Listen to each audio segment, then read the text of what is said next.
Big up, and good evening, everyone. And it's your boy, Mark, an MUFC fan. And I got my buddy Drex is in the building as we react to the Manchester United 3-2 win over Aston Villa. Happened yesterday, Boxing Day, keeping our wins at, you know, never losing on Boxing Day since before World War II.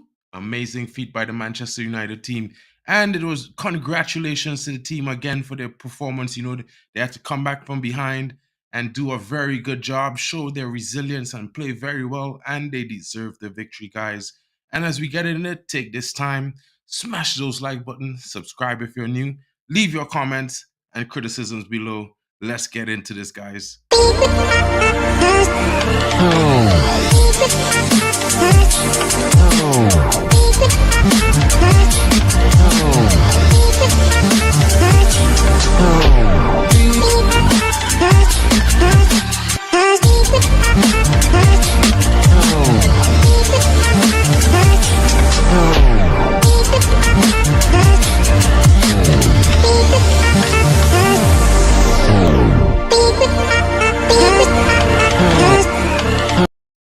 Big up, guys. Sorry about that. Clicking the wrong buttons as usual. You know it happens.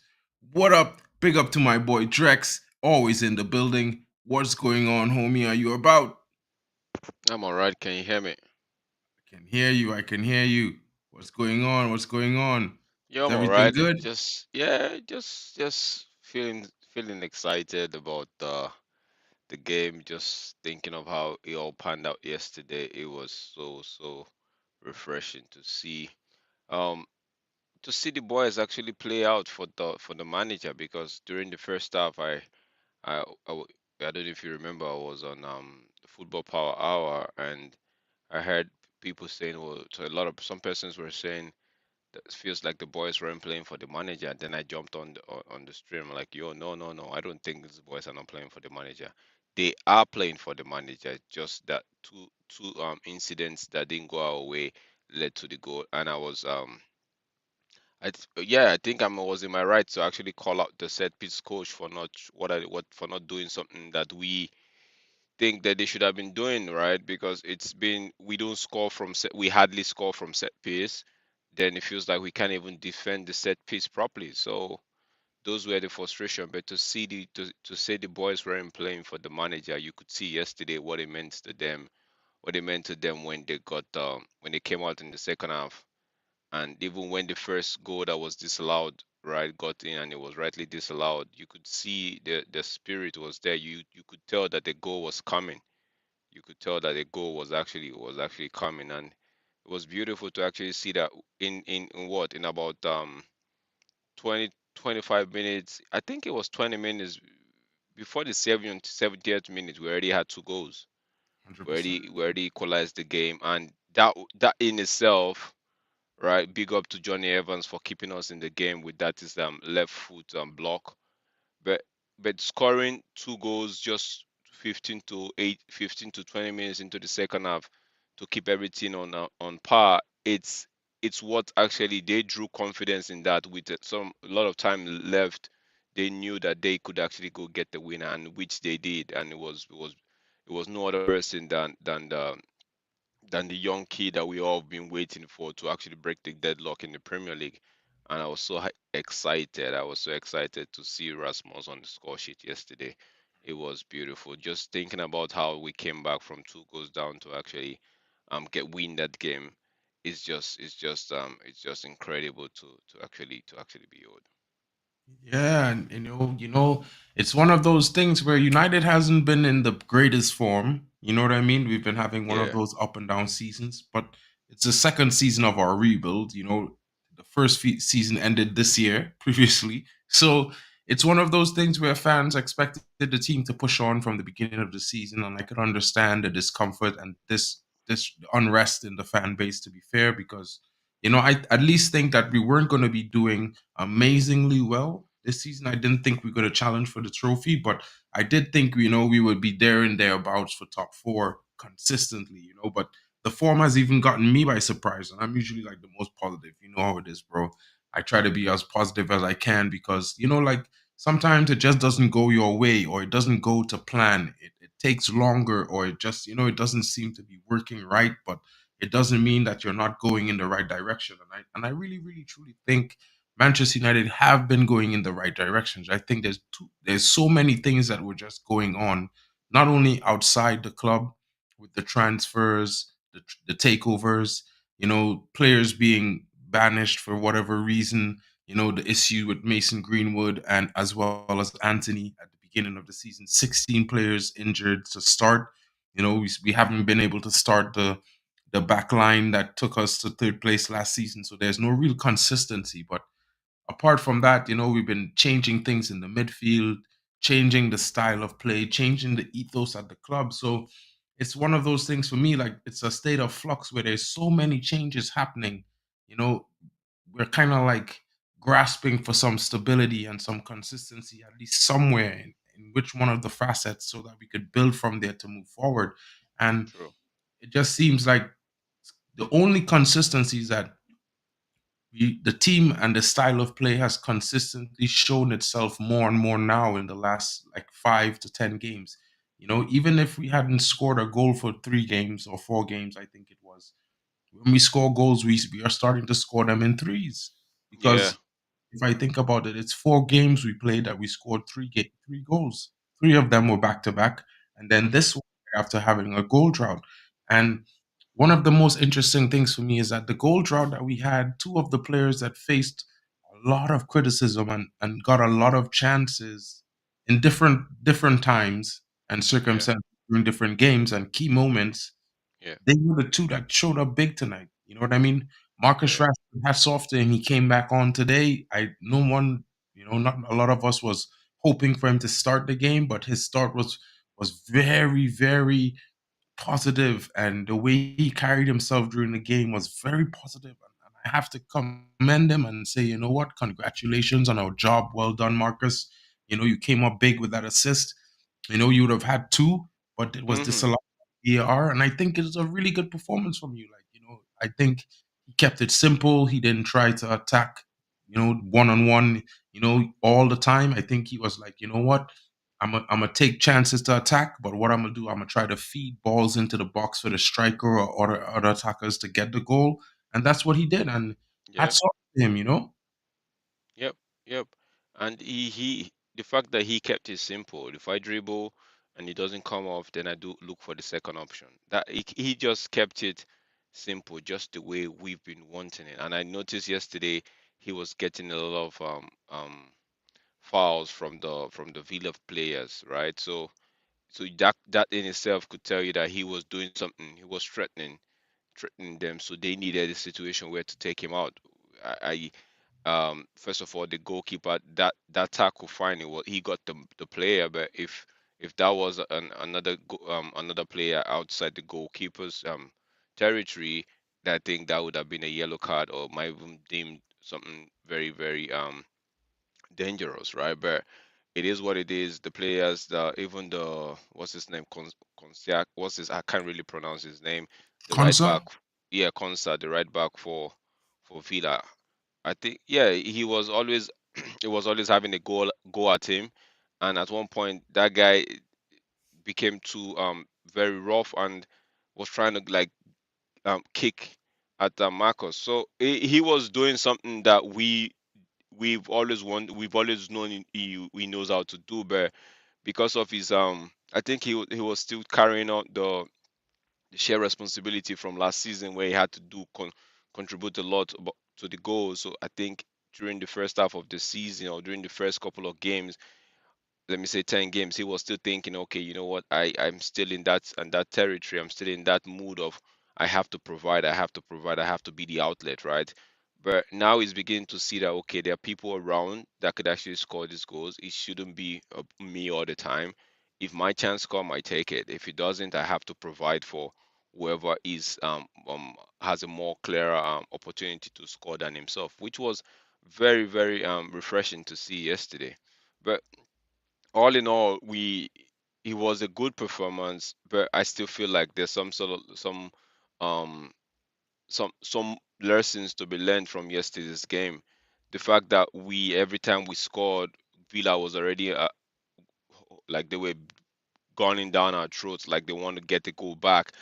we should be, of which we actually dealt with it, but I don't want us actually putting ourselves in such pressure where every time we nick a goal or every time we take a lead, the opposition finds it in themselves to want to peg us back almost immediately. We should be able to take the lead and ride the storm, even though not even riding the storm, like don't even allow them get any sort of momentum, if you know what I mean. Because if they get some sort of momentum and they put you under pressure, it kind of dampens the confidence. But when you get a goal or when you take a lead and you try to even control the game, the more it puts the opposition in a frustrating mode. And thankfully, we got a 3 point yesterday. Lessons to be learned. We ended what yesterday was the 19th game, so half of the season, football season, is done. So we're looking to forward to the next half, and all we can actually hope for and pray for is that we get games like these on a constant basis now, as to just the roller coaster up and down that we've been used to in the past 18 games. 100%.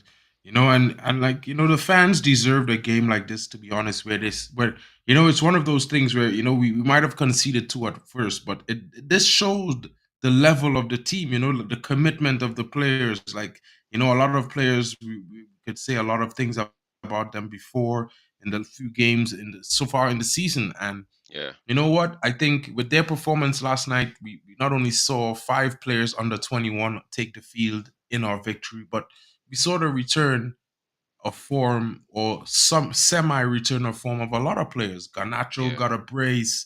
Hoyland finally bagged his Premier League goal. Marcus Rashford with an assist. Anthony creating havoc in the last 10 minutes of the game that created the last minute goal. You know what I mean? It was yeah. one of those things. You see a player like Hannibal Mejbri come on where you're like, oh my God, but he's winning fouls instead of giving them away. You know what I mean? You True, see a true. debut from Dan Gore Jr. This is also exciting because it shows that, the future is bright. You know what I mean? Yeah. Kobe Mainu debuted the same time last season. Hmm. If you know what I mean, in the game. So his partner in midfield from the U team finally made his debut. So it's a new thing coming into the United squad. Then we see the emergence of this young Willie Kambwala. His second game played really well when he came in. Did everything that was expected of him. In my opinion, I don't think True, we true. could knock his performance. To be fair, like, and at the same time, it's like for me, it's like I look at his profile and he's so much similar to Debo. He just may not have the experience of to be to Debo, but he's got the same type of build, same type of ability on the balls. He's got that aggressiveness. He's got pace on him. So I've just been thinking, when you consider what is possible in the transfer window, maybe we switch tact on the defender and options that we're looking at. Maybe we don't go for Tadibo and we go for something more left sided to provide cover for maybe like Alessandro Martinez or something like that. What are But your thoughts, but Drex? yeah, I would say if it's still possible, we could still get um if he's available and the price is right, then get the Todibo done, because you know what, in the summer, that puts, you already know that you might end up getting rid of, you might end up selling um, um, Harry Maguire. So why don't you just get the replacement in the young kid to them? The young kid Kambuala is still maybe touch and go, right, right. So it's not, you don't want to put such heavy duty on him, right? You want to be able to share the workload and get more experienced hands in. But so, yeah, like I said, so if the price is right for Todibo and the deal is right there to be done in January, and if it, I'd rather get it done as to waiting to. I know we could wait till the summer and get more options, but if we're looking at selling Harry Maguire in the summer or even in in the January window, then maybe a like for like replacement might do us. But if Harry Maguire, if depending on what they think, if they say okay, consider, we're not considering selling any of our starters or any of our key players in January, then maybe push the count down the road and see what might happen with the Todibo, because you like, if the reports are to be believed, the Spurs I read this morning that Spurs are actually trying to cool off interest from the Todibo thing.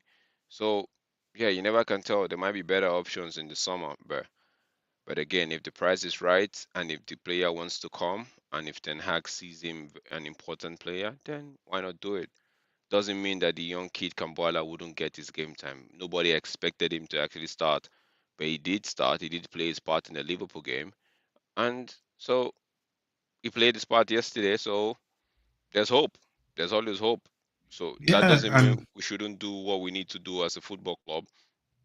It just means that we have to be we have to now we're going to get a little bit of structure. Then the structure has to be in position to actually decide, okay, do we need this, do we need that, what we need, what we don't need, and just take it out from there. But in my opinion, if Todibo's deal is right, if the price is right, if it's good for everybody, then we might as well just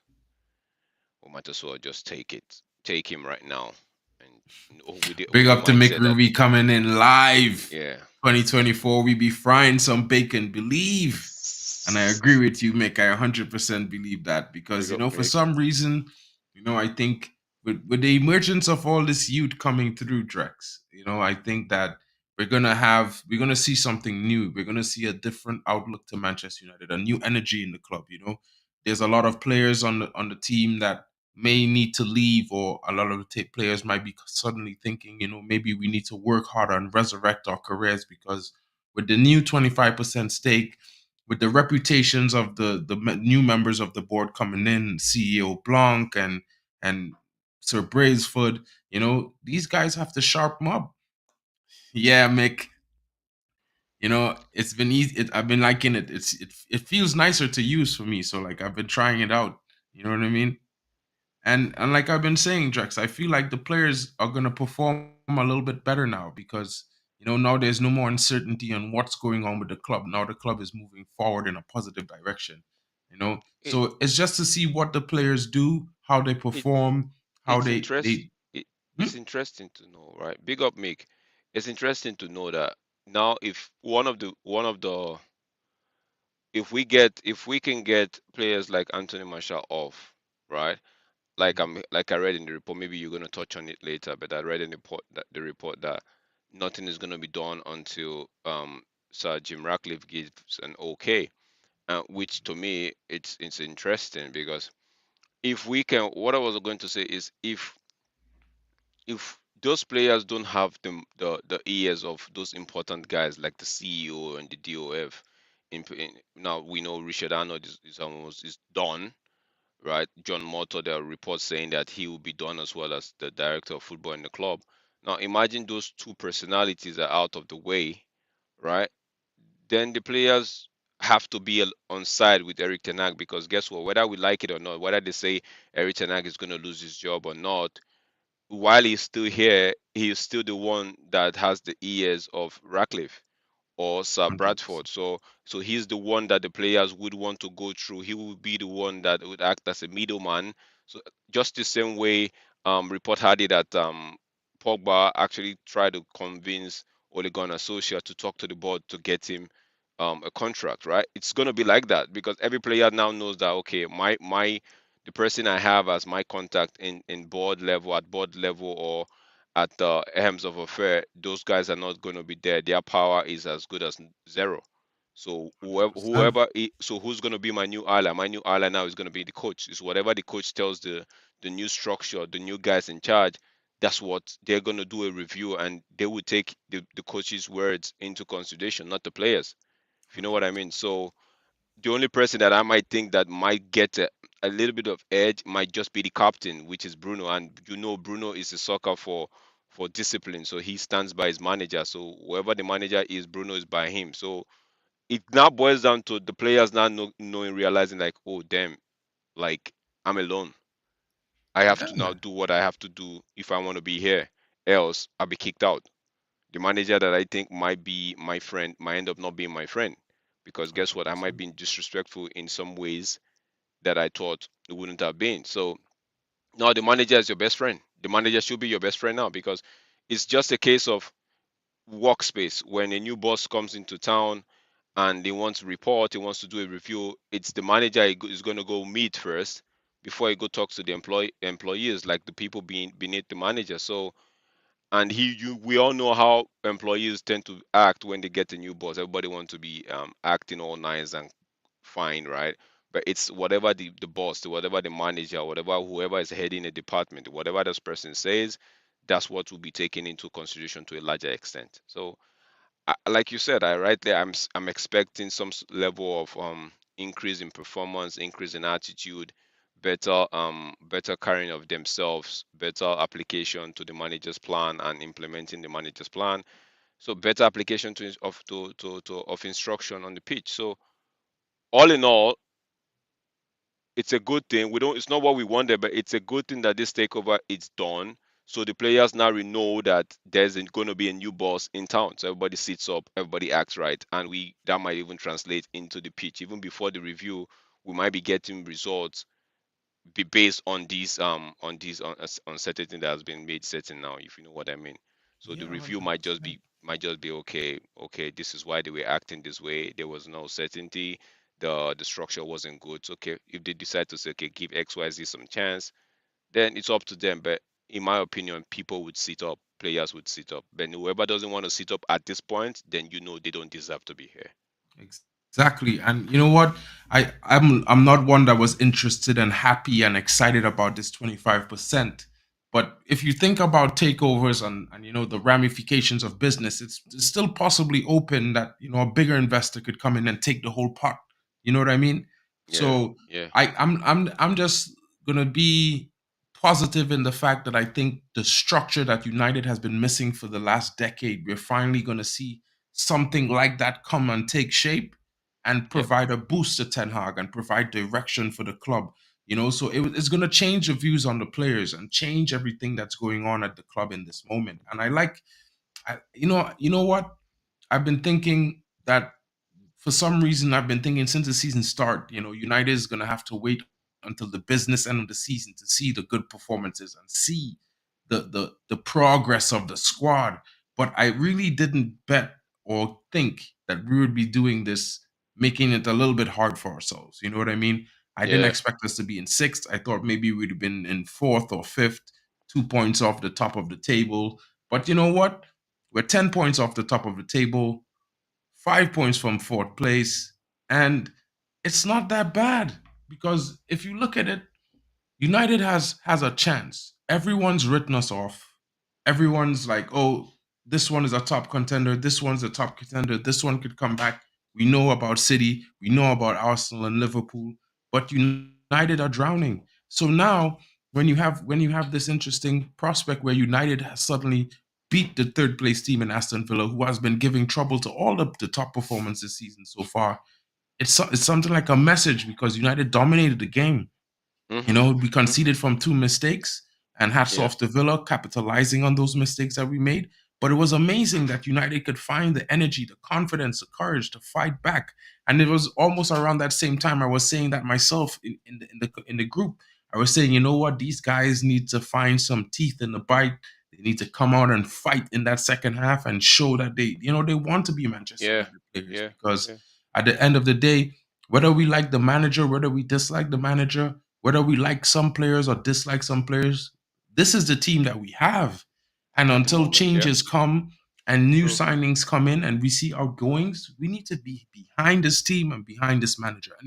And another thing, Drex, we have a style of play, we have a system, we have tactics, Yeah, and finally, we have players willing to work hard.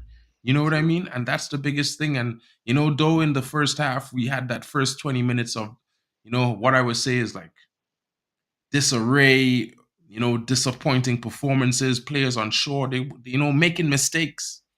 No, it wasn't really disarray. We actually the game plan, the guys actually stuck with the game plan, but it was just the unfortunate incidents that happened. We finally in fair play, fouls are allowed in the game. Fouls are part of the game.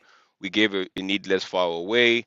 They capitalized on it. We had the other one was a corner kick or something like that, and a set piece, and it was 2 goals down, and these guys were like, okay, what's happening here, right? What's are we gonna, is it that every time they get a set piece it's gonna lead to a goal?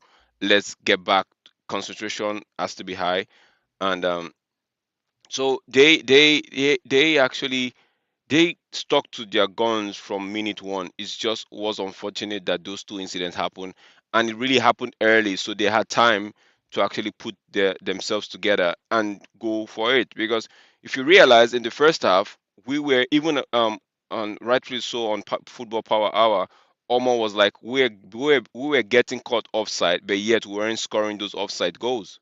If you know what I mean. 100%. So if we're if because if we're not scoring those offside goals, then therefore means we're not taking the referee to VAR to actually go back to VAR to actually look at some lines and draw some lines and be like, okay, are they put the officiating team into to work to make them okay draw the lines and be like, okay, this is not a clear offside, this is a clear offside. But we weren't doing that. But in the second half, when we scored the first goal from and it was rightly so offside, we had to make the officiating the referees and his team work, and they were had to go to VAR and draw their lines and be like, okay, it was offside. Then we knew, okay, the goals were gonna come.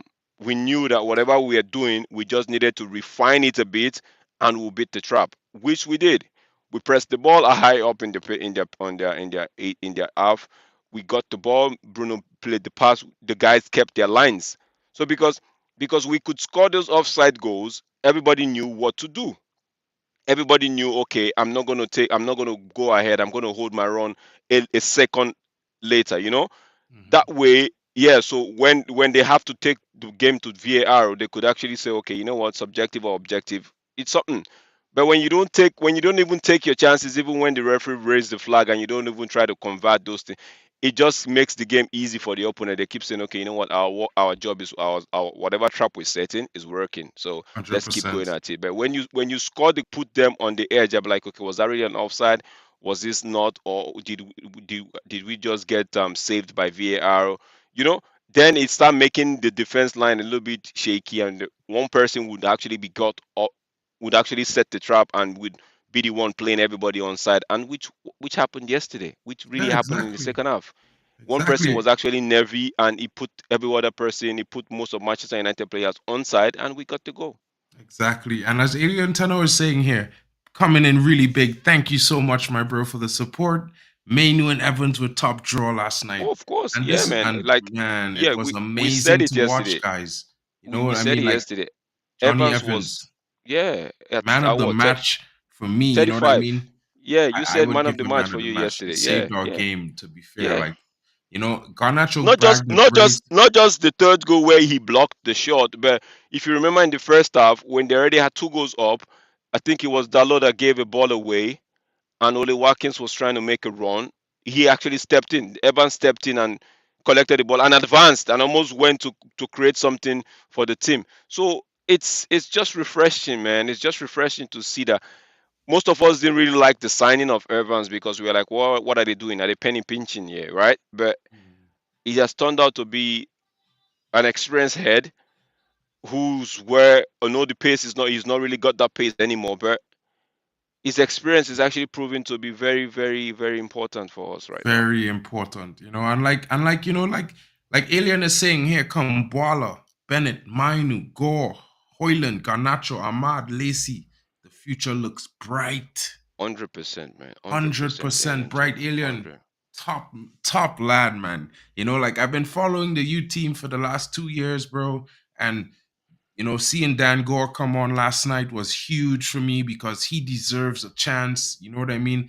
When you Yeah. see we're ending a game for the third game in a row, and you see we have 5 to 6 United youngsters from the academy under 21 on the field. It brings that kind of cheer to your heart because although United didn't have that strong start to the season, you know, we're working our way through the season, and suddenly we're starting to find that form, find a little bit of consistency, and the youth are coming through and they're coming big. Kambala had a great game against Liverpool, and then he came in last night and looked experienced with the way he displayed himself. You know what I mean? You see Kobe Mainu starting to general the midfield. He's like sort of the conductor right now. He's the one that keeps us going, keeps us sturdy, Yeah. releases us in some points. And it just keeps getting more and more interesting. Now that Dan Gore is coming in, That's a different type of style player. I think he's Do a you know what? lot like a lot of people might hate when I say this, but when I look at Dan Gore play, he gives me this feeling like I'm looking at Paul Scholes. I don't know why, guys.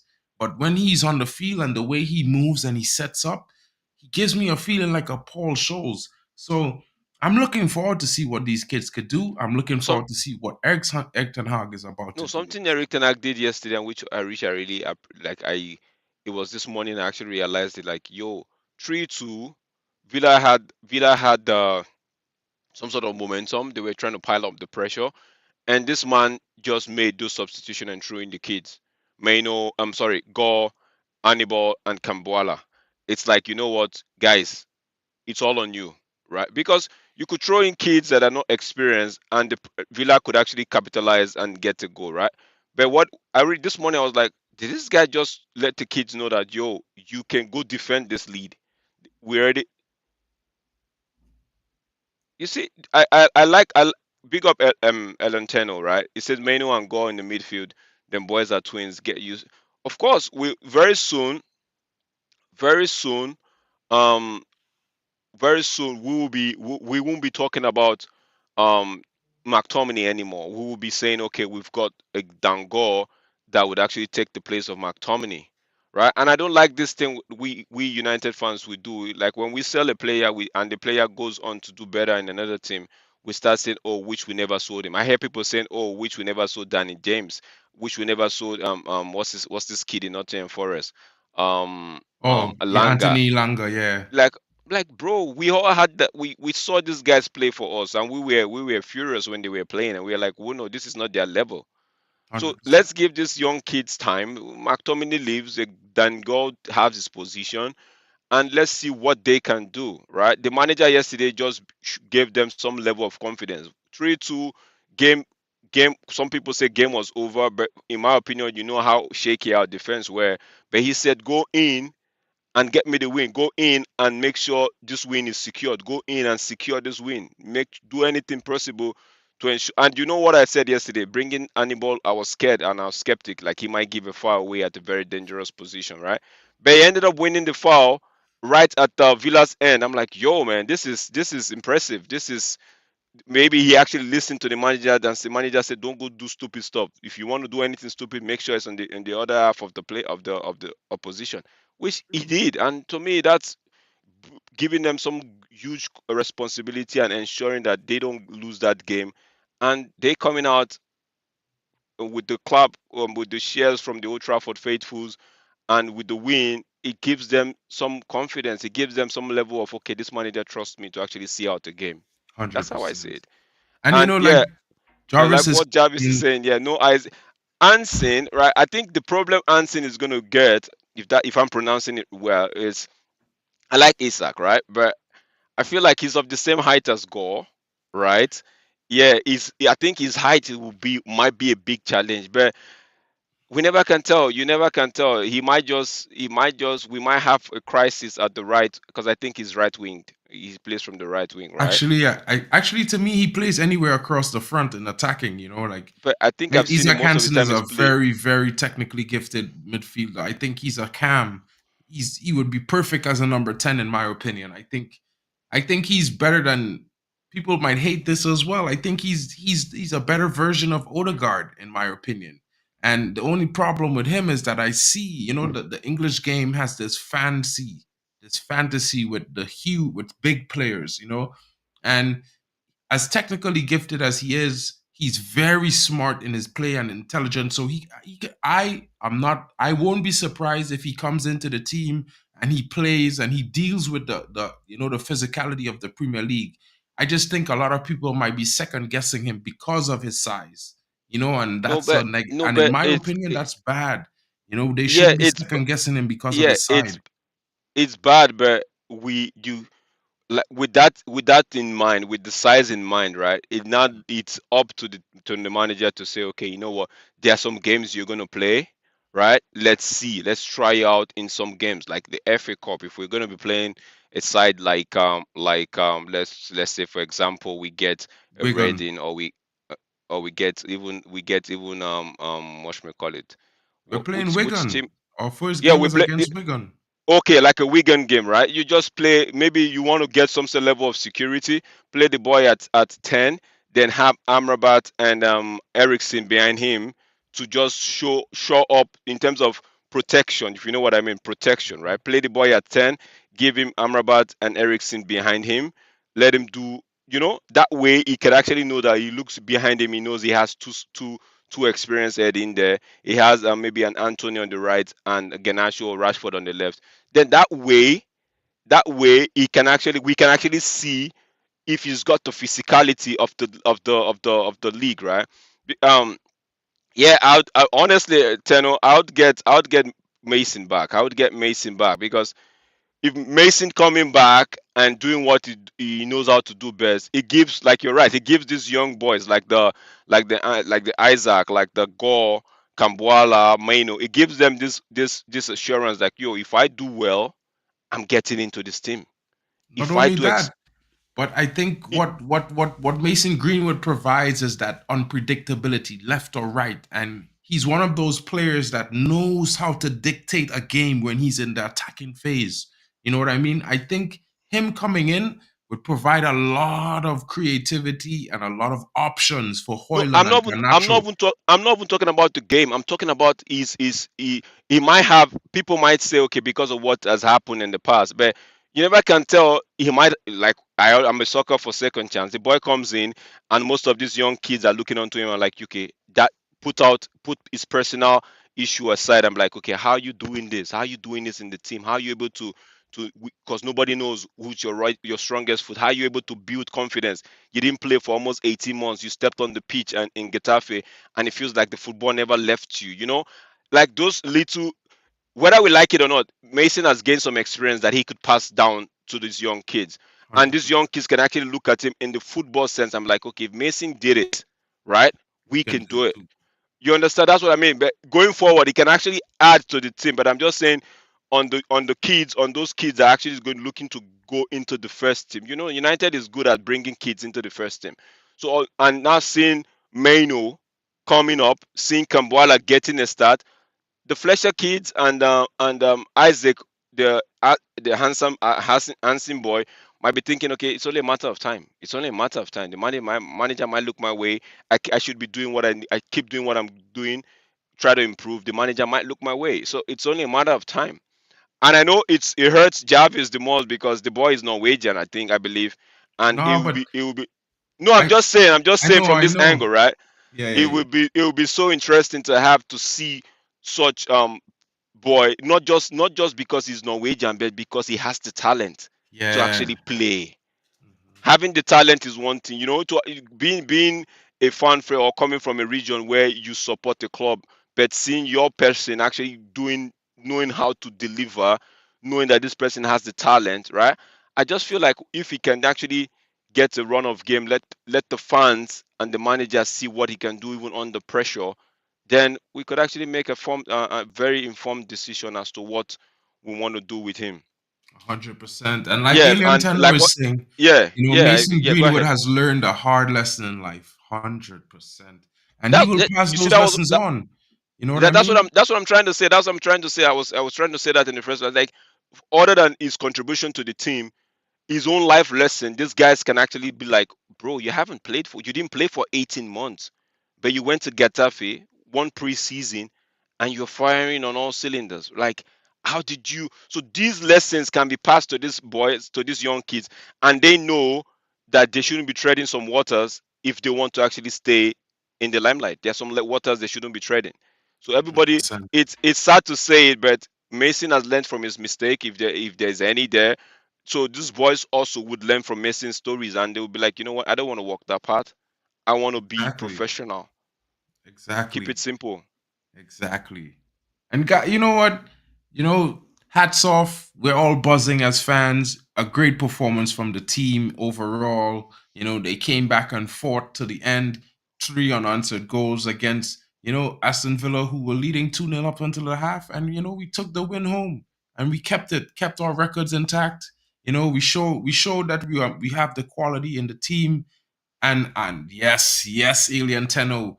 And we show that we have a point to prove. And this young man has been playing with with that maverick on his back for the entire season at Getafe so far. And I do the watch alongs for him. And you know what? He has a point to prove, and I want him unleashed in the Premier League, to be fair, bro. Like, I can't, like, if I had my way, I would be his biggest supporter, waving the MG11 flag on a match day at Manchester Old Trafford, bro, because I think this young man is one of those mercurial players that come once in a generation, guys. We have Garnacho coming up, but I think the only way to get Garnacho to the height and the peak of his ability is to have him play alongside Mason, because they have similar, they're not on the same side of the field where they predominantly play, because Garnacho predominantly plays off the left, but they have Yeah. that similar kind of energy from them. And I think if he sees Mason Greenwood and how he carries himself, not only during training, but on the field when he's playing in games, I think that will unlock something in Garnacho, because he has that similar kind Not of just not ability. just not just Garnacho, also Anthony, Toyland. because you also not just Anthony Oyland, like in terms of Anthony, like Anthony will come to the realization like, yo, this kid has a powerful right foot and a powerful left foot. We don't know which is his favorite, right? So Anthony might be forced to actually develop his right foot, even if it might not be so good as Mason, but he would be able to put in some crosses with the right, perfect crosses, be able to take a shot with the right. So it's not just only Ganache that might learn from him. It's also he would trust me, he would end up elevating the team in terms of when we need somebody to bail us out. Mason might just pull something out, a rabbit out of the hat, and boom, 3 points, boom, equalizer, sets us up on the game, and we don't know, we might take it out from there, So it's. I just hope that they make the right call, those in charge, and don't just let him go. Make the right call, and that's it. That's it. And in terms of because I heard, I don't know if we're going to talk about, but let me just bring it in before because I'm about to disappear. In terms of Ratcliffe, I heard Ratcliffe is putting a stamp on the floor and saying that the Glazers can't do anything except it goes by him, except he gives an okay, which is very good. But I just hope that they don't end up turning this club into something that it's not, like, get don't be they shouldn't hold. I know it's a British team. I know it's a British club and all of that, but they should always keep the core tradition, which is we've always been not just a global fan base, but we've also been a team that have actually had players from all parts of this world. We've had Trinidad players, we've had Nigerians in there, we've had the British players, we've had the South Americans, we've had Argentine, we've had Brazil. So keep it open, not just streamline it to just one region, right? So, and also a good thing I think would benefit us United as a club, and is the fact that the press might cut us some slack, because guess what? It's a British person that's owning part of the club, so they might just be like, you know what? Let's get off their back a bit and let's just get alongside, because everybody want to get on the good side of the The owner at the owner. moment. So yeah, Yeah. so I think it would help us in terms of see less of those, I call them forced reports, just to make papers, right? Just to get a Mhm. click.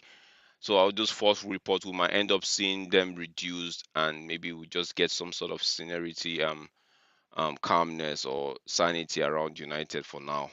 Yeah. 100%, my bro. 100%, my bro.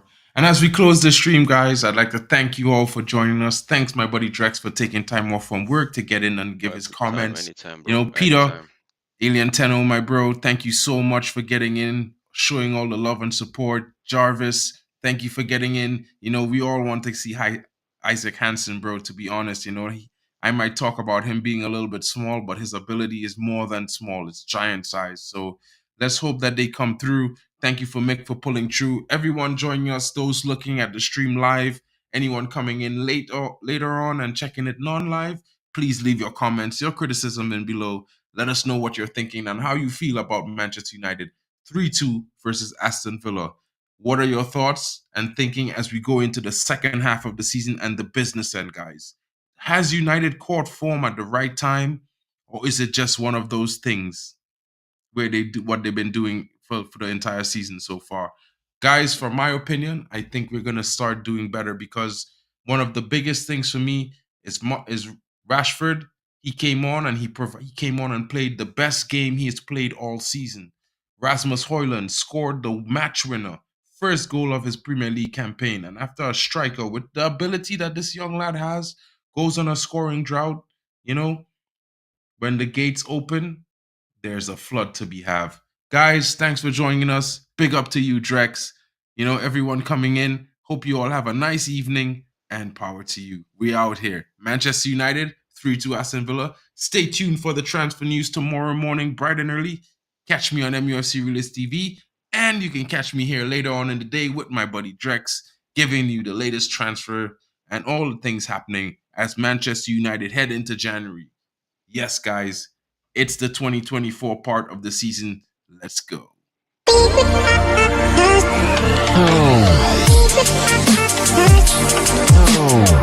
Oh.